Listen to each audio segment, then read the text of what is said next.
एक बार एक शिकारी शिकार करने के लिए जंगल में पहुंचा।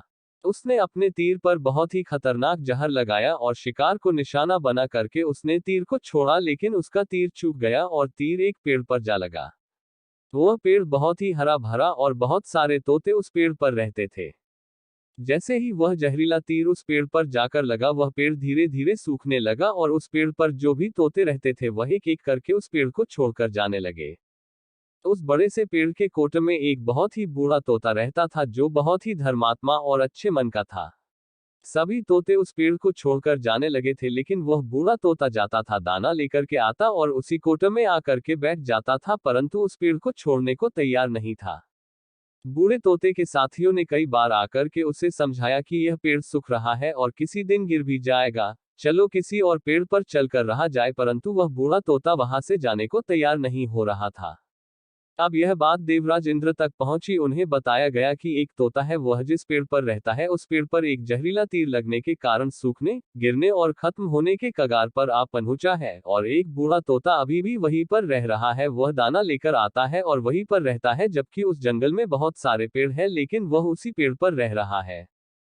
देवराज इंद्र प्रकट हुए और उस बूढ़े तोते से कहने लगे कि आप बहुत धर्मात्मा है, बहुत ही अच्छे मन के हैं, लेकिन आप इस पेड़ को छोड़कर किसी और पेड़ पर चले जाइए, क्योंकि यह पेड़ कुछ ही दिनों में गिर जाएगा। तालाब के पास में बहुत से बड़े बड़े हरे भरे पेड़ हैं, बड़े बड़े कोटे हैं, उन पेड़ों पर फल भी लगे हुए हैं, उन्हें वहीं पर तोड़कर खा सकते हैं, परंतु यहाँ से आप चले जाए। तोता बोला, माफ कीजिएगा, इस पेड़ ने मुझे जीवन दिया है, शिकारियों से मेरी रक्षा की है, हर मौश में मेरे साथ रहा है, ये कोट मेरा घर है, यहाँ मैं पला बड़ा हूँ, इस पेड़ को मैं छोड़कर कैसे जा सकता हूँ? इस पर संकट आया है तो क्या मैं इसे छोड़कर चला जाऊं? मैं ऐसा कभी नहीं कर सकता। देवराज इंद्र तोते के इस बात से बहुत ही प्रसन्न हुए। उन्होंने तोते से कहा, मैं आपके इस बात से बहुत ही खुश हूं, मांगो जो आपको मांगना हो। उस बूढ़े तोते ने कहा, मुझे बस इतना मांगना है कि जिस पेड़ ने मुझे जन्म दिया, जहां मैं रहा पला बड़ा, जिसे आप मेरा जन्मभूमि कह सकते हो, आप इसे फिर से वैसा ही हरा भरा कर दो जैसा यह था। देवराज इंद्र ने अमृत से उस पेड़ को सिंच दिया और पहले की तरह हरा भरा कर दिया। अब वापस से उस पेड़ पर आकर के बाकी तोते रहने लगे। वह बूढ़ा तोता कुछ समय तक और जिंदा रहा, फिर उसकी मृत्यु हो गई और वह स्वर्ग में चला गया।